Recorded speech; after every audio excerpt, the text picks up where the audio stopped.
I've always thought that one of the most extraordinary stories in the Bible is that of the flood. That moment when God looked upon his creation and felt disgust, revulsion, disappointment, when he chose to eliminate everywhere all flesh in which there is the breath of life, to wash it all away, to turn the clock all the way back to the beginning. What's really happening in this tale is that God lost faith in his own creation, lost faith in its worth, in its goodness, even in its right to exist. In a moment of doubt, God stopped believing in the potential of his creation. It didn't really matter that humans were filthy and selfish and evil. What mattered was that they didn't have any hope of redemption anymore, of ever becoming better. They had within them no spark of salvation. And this is what marked them for death in God's eyes, not their current ugly state, but their lack of future potential. In literature, there are a lot of stories about characters who lose faith in their gods, but there are comparatively far fewer stories about gods who lose faith in their own worshippers, which I think can be an even more compelling story, because thematically, flaws in creation can reveal flaws in the creator, and a loss of faith in one's own creation is really a loss of faith in oneself. In Final Fantasy XVI, Ultima is a creator god who didn't lose faith in his creation because he never had any faith in his creation in the first place. He is the relatively rare example of a creator god who truly feels nothing for his creation. No compassion, no attachment, and no interest. He created something potentially greater than himself, but never realized it, never understood it, never recognized that potential. And because he doesn't understand his own creation, because he spurns it, he is ultimately destroyed by it. In some ways, Ultima's story mirrors that of the famous Dr. Frankenstein. In an experiment without purpose, driven by ambition, just to see if he could,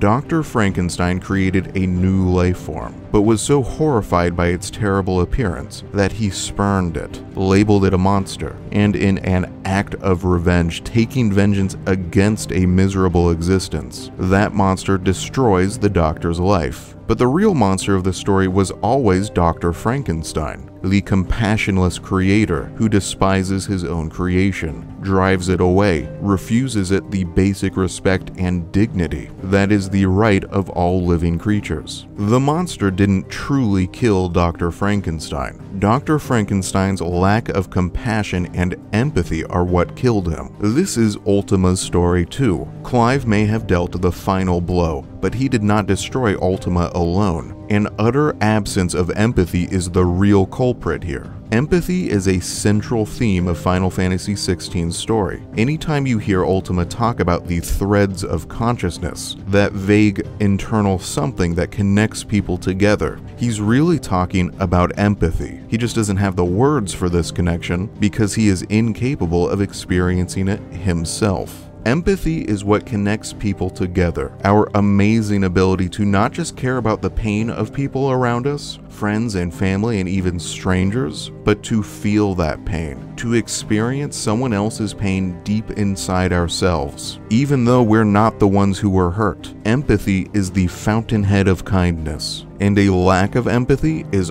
always responsible for humanity's greatest crimes. Every war, every slaughter, and every genocide. Could these atrocities have still occurred if the perpetrators allowed themselves to feel empathy for their victims? It is empathy for the bearers and their plight that leads Cid to found his ragtag resistance, to fight for a new and more compassionate world. It is empathy that leads Cid to rescue Clive, both from the Ironborn and then from himself. And so it is empathy that propels Clive into the role of leader when Cid dies. Empathy that leads him to form connections with others. Without those connections, without the help of others, he never could have defeated Ultima. So in the end, it is empathy that saves humanity in this story. That is Ultima's greatest flaw, an absence of empathy. Ultima is not a true god, at least not in the biblical sense. He is mortal, not undying. He is powerful, more powerful than any other being we know of, but does not possess unlimited power. He is knowledgeable, far beyond that of any other character in the game, but is not all-knowing. However, he does have one truly godlike power, and that is the power of biogenesis, the power to create life. Once upon a time, Ultima's race lived and thrived on another world. There, they created magic, an incredibly powerful way of manipulating the physical world. But this power came at a price, and that was the Blight, the great death of the world,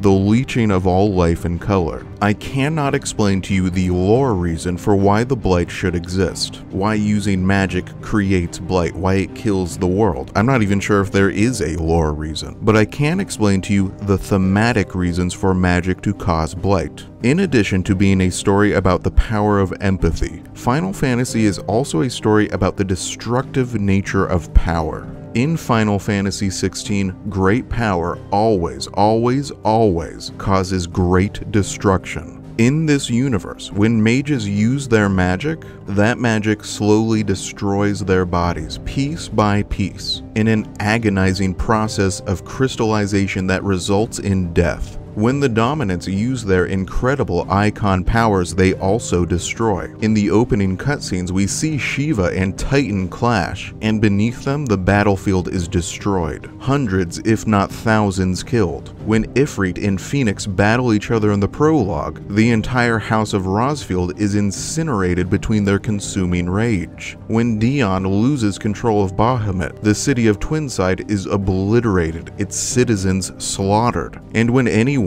anywhere in this universe uses magic of any kind, for good or for ill, each time the Blight spreads a little further and a little faster. The entire world dies a little more. Again, I don't know the lore reason for this. I only know the thematic reason. Power destroys. And it's the same out in the real world. Power always destroys. Human civilization is very powerful. And look out across the world, across human history, and see the destruction our power has wrought. Think of cavemen harvesting fire, and then think of all the cities that have been burnt. Think of mechanization, think of flight, of bullets, of bombs, and then think of the incredible wars that have raged on this planet, the slaughter and the death. It is an objective reality that greater power leads to greater destruction. In Final Fantasy XVI, instead of bullets and bombs, this destruction is tied to magic. All magic, everywhere. You might be thinking, but can't magic be used for good too? Can't it be used to build, to heal, to create? And in any other story, you'd probably be correct. But in Final Fantasy XVI's story, even when magic isn't used to destroy, its use is a debilitating crutch. In this universe, magic is holding the entire human race back.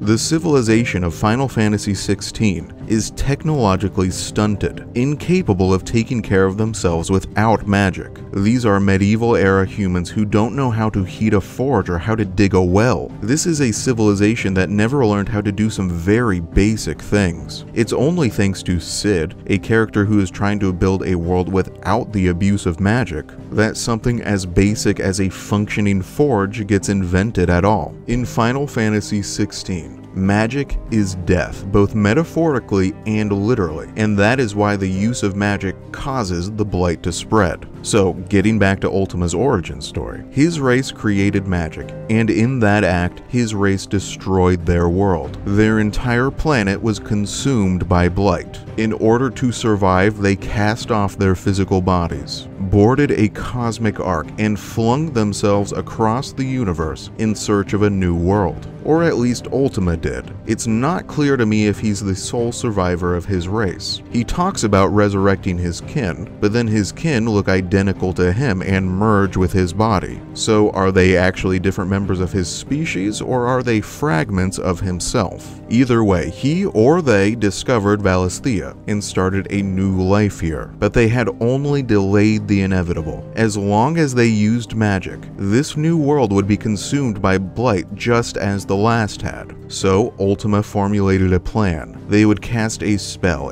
of both destruction and creation. which would annihilate this world and replace it with something new, a paradise where neither death nor blight could ever touch them. To cast this spell, Ultima needed a powerful enough body to withstand the massive magical energies it would require. So he created humanity, a new life form, and planted within humanity the biological seeds from which, given enough time, enough struggle, enough adaptation, enough evolution, a body powerful enough to withstand that magic would emerge. And then Ultima went into a long hibernation to wait the hundreds or thousands of years it would take for his chosen one to be born, which he calls mythos, which is a Greek word that could be translated into fantasy. And since Ultima in Greek means last, together mythos and Ultima are a final fantasy.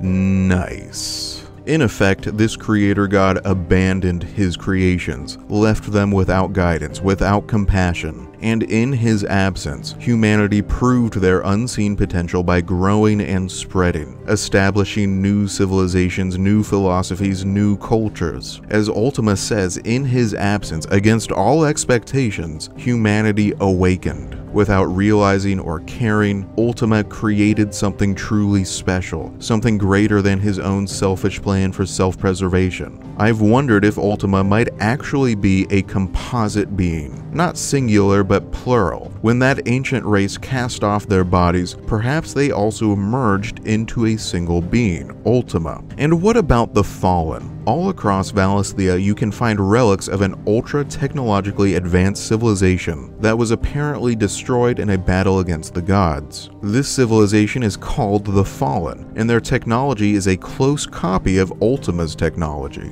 It seems to me that Ultima hasn't just been in hibernation all this time. A previous race of humans arose on this planet who copied Ultima's technology, and when they realized that he planned to destroy their universe and them along with it, they tried to destroy him first. The resulting battle created the massive crater at Zemeckis. The fallen civilization was utterly annihilated in this battle. Humanity lost the magical technology they had either learned or stolen from Ultima's race. And that's all we really know about them. Is it possible that Ultima's kin were killed in this battle as well, that he was the sole survivor, that this is why he is the only member of his race we ever see? Is it possible that he started over after this first failure, destroyed all of humanity, and then seeded a new human race, one without that dangerous, threatening technology? These questions have no answers. Only Ultima himself possesses this knowledge, and he's not sharing. Mystery is central to his character. Now, I want to move away from his misty origin story and examine how his character is actually depicted in the game itself, how the writers crafted this character. And to do that, I want to watch just 3 cutscenes from the game. First, his introduction, then the moment he reveals his apocalyptic scheme to Clive, and lastly, his death. Okay, so let's start with that first one. Clive and friends shatter the first mother crystal, and then immediately this dark portal appears. And then this crazy freaking humanoid creature starts climbing out of the portal. The whole thing is a huge what the fuck moment. What emerges here is either another member of Ultima's race, identical to himself, or a fragment of himself, who sacrificed his body to become a mother crystal, and gather aether to fuel Ultima's creation spell. When Sid shattered that mother crystal, it allowed this particular Ultima spirit to finally escape.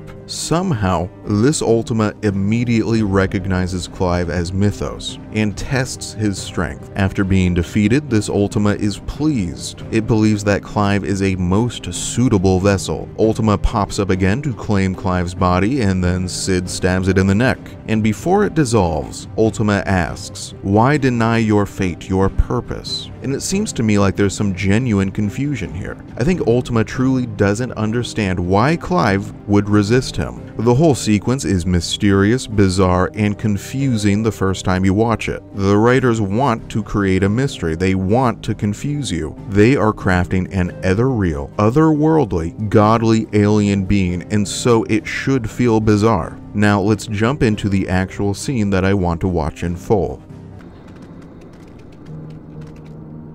I know you're there, Ultima.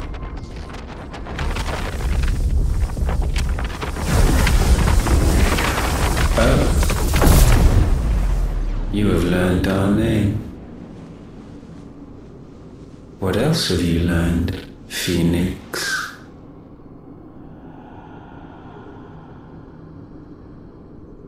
My travels have revealed much about you and your ambitions.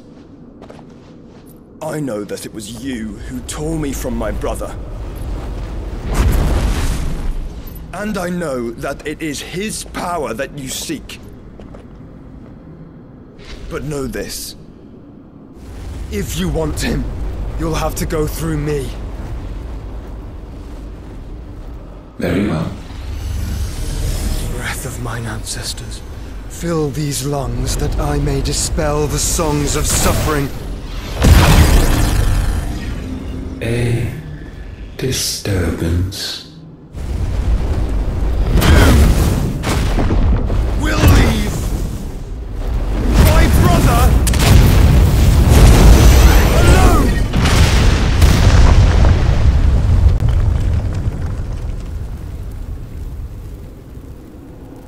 This is getting us nowhere. We agree.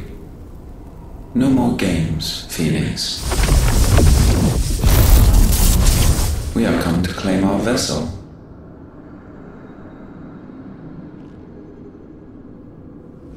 And I said no.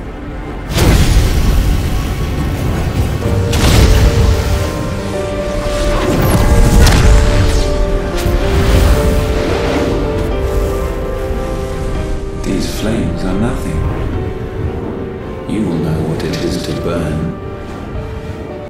This is Ultima's true introduction in the game. Let's start with his name, Ultima. This name has multiple potential meanings. The word Ultima means last. This could be a reference to his godlike status, as in the Bible, God is referred to as the Alpha and the Omega, the beginning and the end. Or it could refer to him literally being the last of his race. Or it could refer to his grand scheme to end the entire world. Or, as I said before, it could just be a dorky play on words, with Ultima and Mythos together being a final fantasy. Next, let's look at his visual design. I absolutely love his visual design. I think he looks so weird, so alien. He's almost human, except his skin is too pale, his eyes too dark. He has too many limbs. He has strange sort of eye-like glowing growths that stretch from the sides of his torso down his legs. Dark claw-like hands, pure white hair, bulging veins across his face. You can tell immediately that he is something very much like us, but at the same time, he is something very different too. He is alien, he is strange. Next, let's look at his demeanor, the way he behaves. His voice is absolutely monotone, expressionless, without emotion. His face is similarly blank and expressionless. There is something robotic about his mannerisms and his speech. He seems more machine than man. Remember, Ultima's greatest flaw is his absence of empathy, and this matches his apparent absence of emotion. This is what marks him as truly inhuman, more so even than his bizarre visual design. Humans really are defined by their emotions. A creature who cannot feel emotion is as different from us as we are different from a sea slug.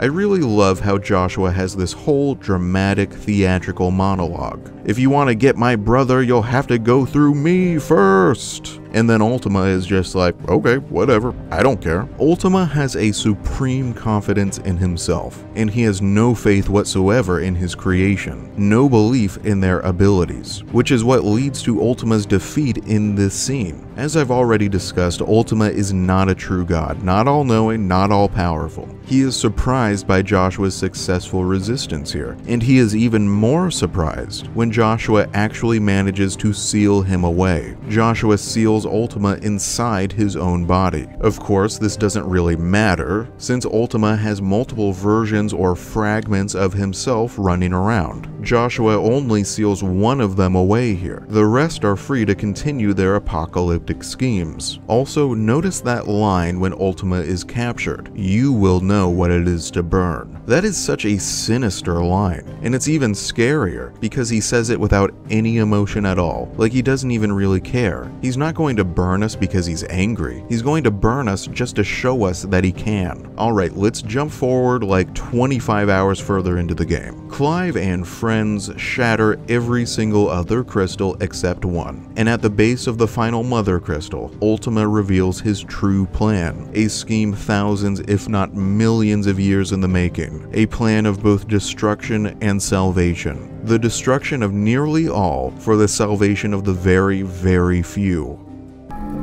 Is that Ifrit? Or what's left of him? Long have our ashes lain cold for want of a spark. Cast your eyes upon them and see what you must become.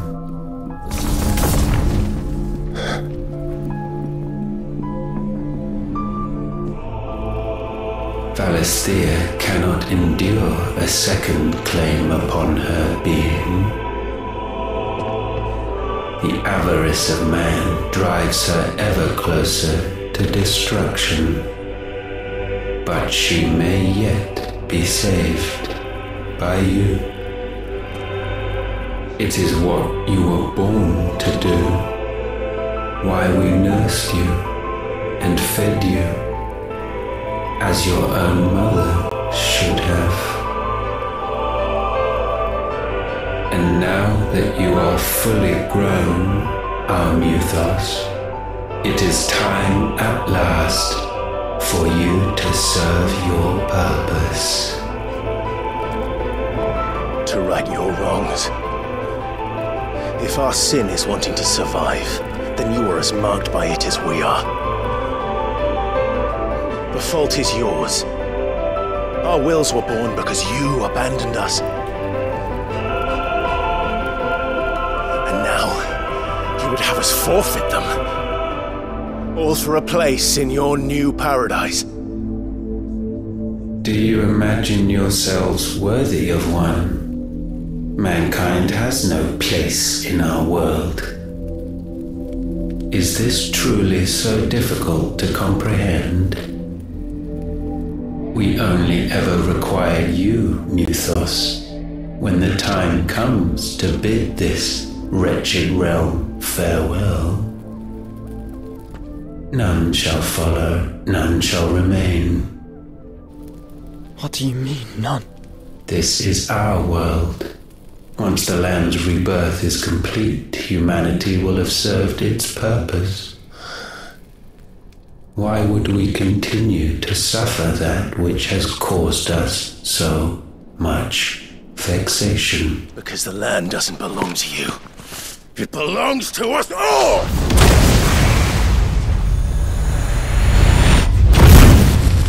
What? That is where you are mistaken. You own nothing but your precious will.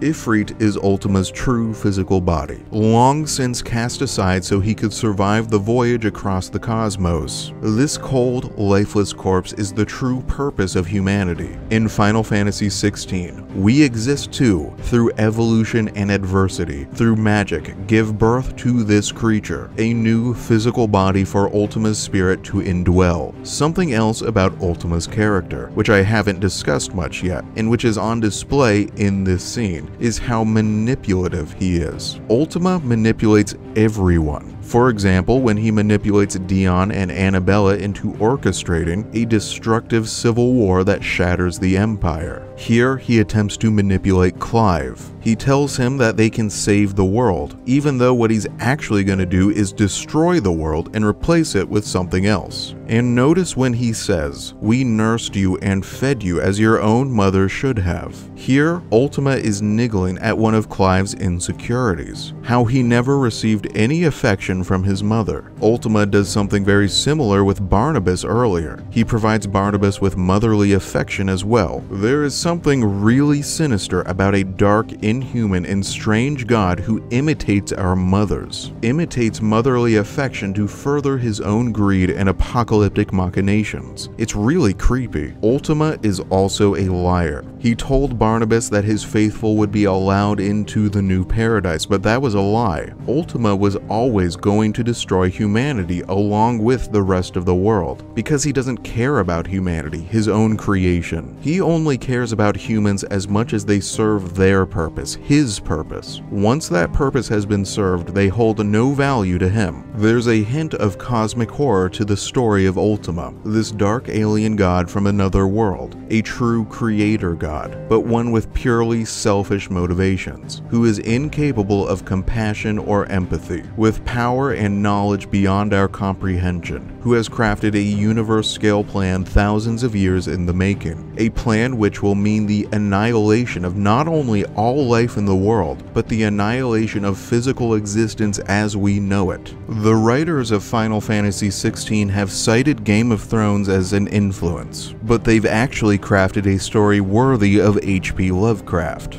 And in this scene, we learn the true purpose of Ultima's schemes, his true motivation, and that purpose is a bit disappointing in how base, selfish, and human it is. The only thing Ultima cares about is self-preservation. He only cares about his own survival. He only cares about living one more day. It must be asked, is staying alive really worth all of this death and strife? What even is life to a creature like Ultima? It's not like he has any friends or hobbies. What is he even going to do for all eternity in his lonely paradise? Ultima is a villain who is so focused on staying alive that I think he's forgotten how to actually live. Now let's jump forward to the end of the game. Ultima returns to Origin, the name of his cosmic ark, his escape pod, where he hibernated, and which now serves as the nexus of all the magic he's siphoned from Valisthea. First, he merges back with the other fragments of himself, regaining his true spiritual form, and then he and Clive fight, and midway through that fight, this happens. Why? What latent force feeds these flames? I sense more here than mere will. Is this Logos? Have you truly become free? No, I forbid it. You are not a god. You are but flesh and bone. You are not one of us.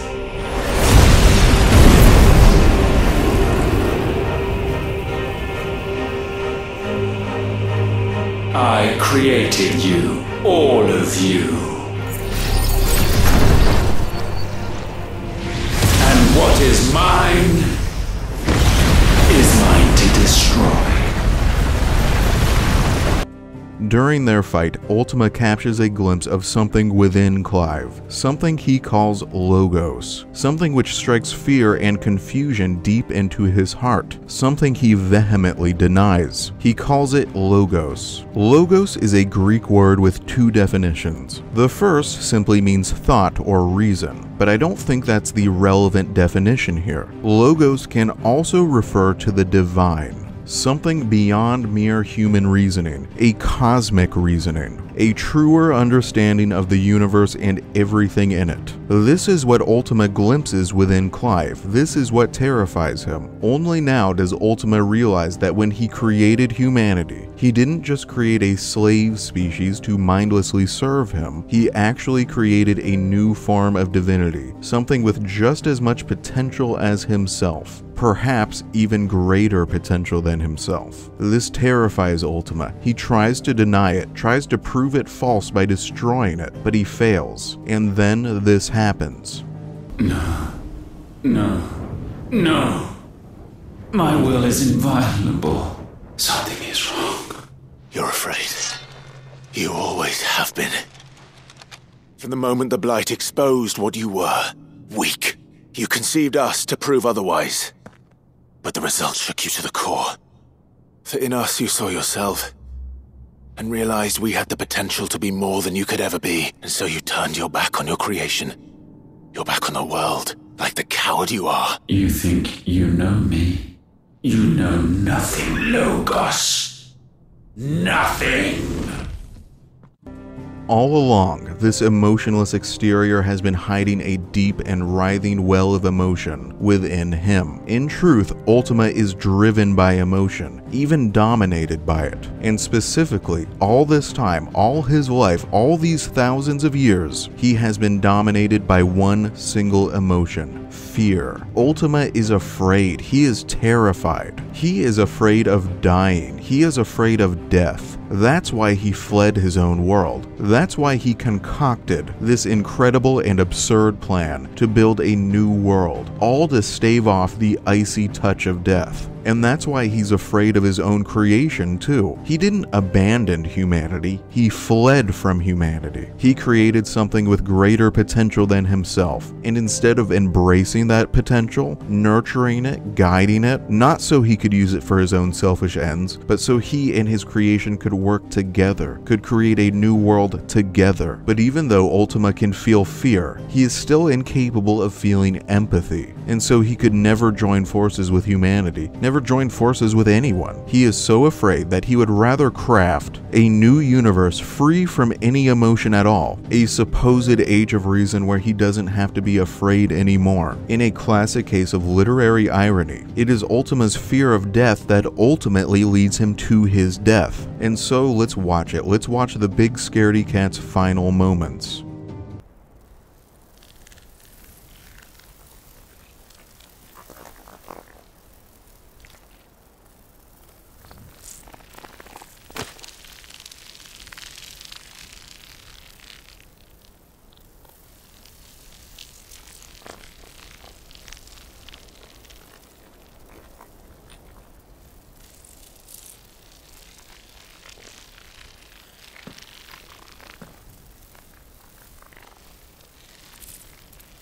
Tell me, what do you imagine will befall this world now that you have gained your precious freedom? I honestly don't know. But I doubt it will be pretty. A sorry tale of sin and suffering, hardship and pain. And it was for this that you fought so fiercely? Why? It's who we are. We fight. We survive. We endure. We don't need a reason. We are imperfect creatures. When we stumble, we reach for a shoulder to lean on. When we fall, we stand back up.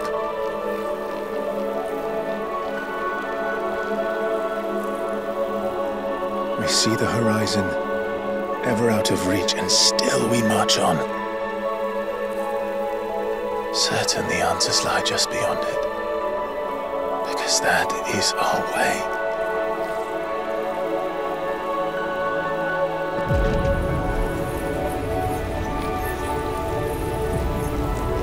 My congratulations.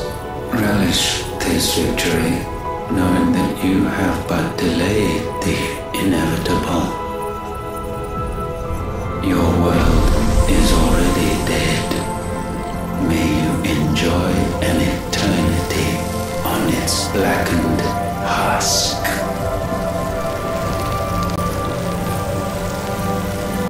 I really love this final quiet conversation between Ultima and Clive. After all the spectacle and the drama and the bombast and the magical explosions, their final moments are quiet, simple. Ultima wanted to create a world where he would never have to feel afraid, never have to feel pain, never have to suffer. But that's not living, that's not life, that is just a fantasy. Life is both joy and suffering. Life is both feeling safe and feeling afraid. Life is adversity. That's the world Clive has created here. A life where people will suffer, but where they will also sometimes feel joy. And those few moments of joy can make the suffering worth it. Companionship, friendship, love, empathy. These things are only possible because we feel. And as long as we feel, we will also feel pain. That is life. And in his final moments, Ultima is so confused by this. Listen to the way he asks that question. It was for this that you fought so fiercely? But of course it is. What else is worth fighting for? In the end, Clive embraces his own imperfection, embraces the imperfection of his world. He realizes that we don't need perfection and we don't need magic. We just need each other. What a nice story.